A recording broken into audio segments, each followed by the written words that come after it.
waktunya itu kurang lebih 10-15 menit. Apakah kakak-kakak menyetujuinya? Baik, sebelum masuk ke materi, di sini saya akan membagikan dulu leafletnya ya. Boleh dibaca.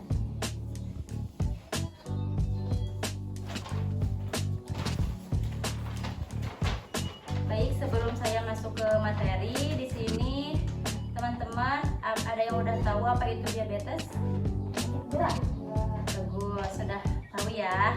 Nah, di sini saya akan menjelaskan yang dimaksud diabetes. Nah, di sini diabetes mellitus itu yaitu penyakit yang terganggunya fungsi insulin. Nah, di sini juga insulin itu yaitu hormon yang mengatur keseimbangan kadar gula darah yang dihasilkan oleh kelenjar pankreas. Di sini juga kelenjar pankreas itu organ pada sistem pencernaan yang menghasilkan hormon dan enzim. Lanjut, di sini ada macam-macam penyakit diabetes mellitus. Ada banyak ya, ada diabetes mellitus tipe 1, diabetes mellitus tipe 2. Nah, di sini saya akan menjelaskan DM atau diabetes mellitus tipe 1 ya. Terjadi karena terganggunya fungsi insulin yang disebabkan tidak berfungsinya salah satu bagian kelenjar pankreas atau sel beta pankreas. Nah, kalau diabetes mellitus tipe 2 itu terjadi karena terganggunya fungsi insulin yang muncul akibat gaya hidup yang tidak sehat. Nah, ini di sini juga ada diabetes mellitus gestasional terjadi karena terganggunya fungsi insulin karena kehamilan. Nah, di sini juga ada diabetes mellitus tipe lain, bukan termasuk diabetes mellitus tipe atau diabetes tipe 2 gestasional. Contohnya itu diabetes mellitus yang disebabkan karena konsumsi obat dan lain-lain. Nah, di sini juga ada kadar gula yang dimana dalam keadaan normal kadar gula darah puasa orang dewasa adalah kurang lebih 100 mg. Jika kadar gula darah puasa sudah lebih dari 125 mg, maka seorang sudah dikatakan mengidap penyakit diabetes. Nah, itu untuk kadar gulanya. Kalau di sini ada faktor risiko penyebab diabetes mellitus. Di sini ada faktor yang bisa diubah dan faktor yang tidak dapat diubah. Nah, yang bisa dapat diubah itu yaitu yang pernah melahirkan bayi berat badan lebih dari 4 kg. Lalu ada berat bayi baru lahir kurang lebih 2-5 kg. Di sini juga faktor risiko usia, ada faktor risiko riwayat keluarga dengan diabetes mellitus. Nah, kalau faktor risiko yang dapat diubah yaitu bisa terjadi kegemukan, mempunyai penyakit darah tinggi, kurang juga aktivitas fisik rutin atau 30 menit sehari, kolesterol tinggi. Di sini juga dia tidak seimbang atau tidak sehat. Lalu ada kadar gula tinggi saat diperiksa dan stres. Nah, teman-teman boleh dibalik. Di sini juga ada gejala utama diabetes mellitus, yaitu gejalanya itu sering lapar, sering kencing, sering haus. Di sini ada gejala tambahan seperti mudah lelah dan mengantuk, pandangan buram, kesemutan, dan penurunan berat badan secara drastis. Sering juga gatal di sekitar kemaluan. Nah, apa sih yang harus dilakukan itu yang terkena diabetes mellitus?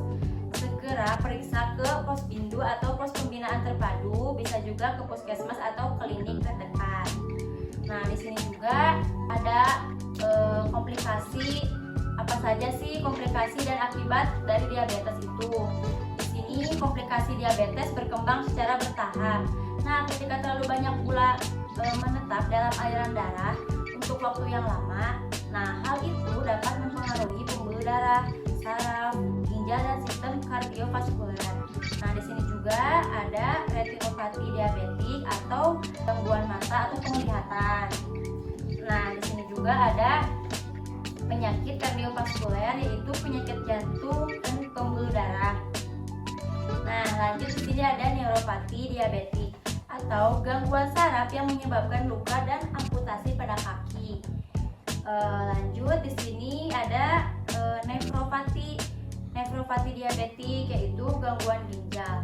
Nah, selanjutnya pola makan bagi pengidap diabetes itu yang pertama itu jumlah atau ukur kadar kalori yang masuk ke dalam tubuh dengan batas maksimum 1.500 per hari.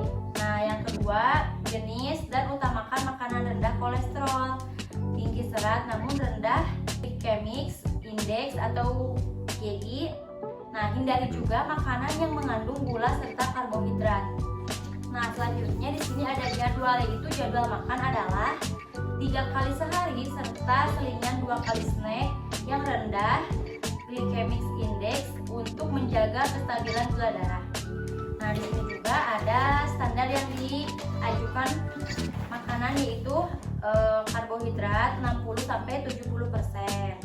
Nah, proteinnya di sini 10-15%. Lemaknya 20-25%.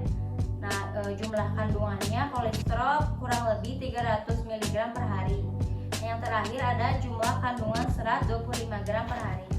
Nah, baik teman-teman, saya cukupkan untuk pendidikan kesehatannya.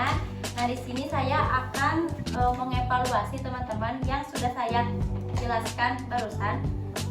Saya mau bertanya kepada teman-teman dan mengulas sedikit yang sudah tadi saya jelaskan. Boleh jelaskan lagi apa sih diabetes itu? Oke, diabetes ini adalah penyakit di mana adanya gangguan pada fungsi insulin. Nah, di mana insulin ini adalah hormon yang mengatur keseimbangan kadar gula darah yang dihasilkan oleh kelenjar pankreas. Nah, diabetes mellitus ini juga merupakan penyakit kronis yang ditandai dengan kadar glukosa dalam darah, di mana kadar itu mengalami peningkatan yang tinggi akibat gangguan dari produksi lemak insulin. Selanjutnya di sini saya ingin bertanya,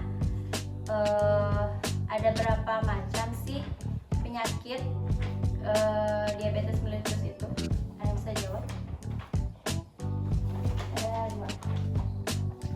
Yang pertama ada DM tipe 1 dan juga DM tipe 2. Tapi ada juga tambahan yang lainnya seperti DM gestasional dan juga DM tipe lain yang disebabkan karena konsumsi obat dan lain-lain. Bagus ya.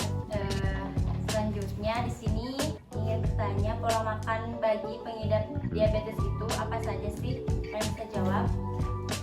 Ada yang pertama itu dari jumlahnya, ukur kadar kalori yang masuk ke dalam tubuh dengan batas maksimum 1.500 per hari. Yang kedua itu jenis, yaitu utamakan makanan rendah kolesterol. Yang ketiga itu jadwal, yaitu jadwal makan adalah 3 kali sehari serta selingan 2 kali snack yang rendah GI atau glycemic index untuk menjaga kestabilan gula darah. Selanjutnya, apa yang harus dilakukan sih ketika terjadi diabetes? Saya ingin menjawab, ketika seseorang berdiagnosa diabetes, apalagi sudah parah, mungkin kita bisa untuk awal-awal kita bisa mengunjungi pos minggu atau pembinaan terpadu dan juga mengunjungi puskesmas untuk memeriksa tahap lanjut dan apa yang harus dilakukan. Bagus ya, teman-teman sudah memahami apa yang sudah tadi saya jelaskan. Nah, baik teman-teman, di sini untuk pendidikan kesehatannya atau PNKES-nya sudah selesai terlaksana. Mohon maaf jika ada salah kata dalam penyampaian materinya. Nah, untuk itu di sini saya izin pamit dan nanti saya akan kembali lagi ke sini untuk membahas PNKES mengenai stroke. Nah, untuk waktunya pukul 10 ya, dan tempatnya di sini lagi.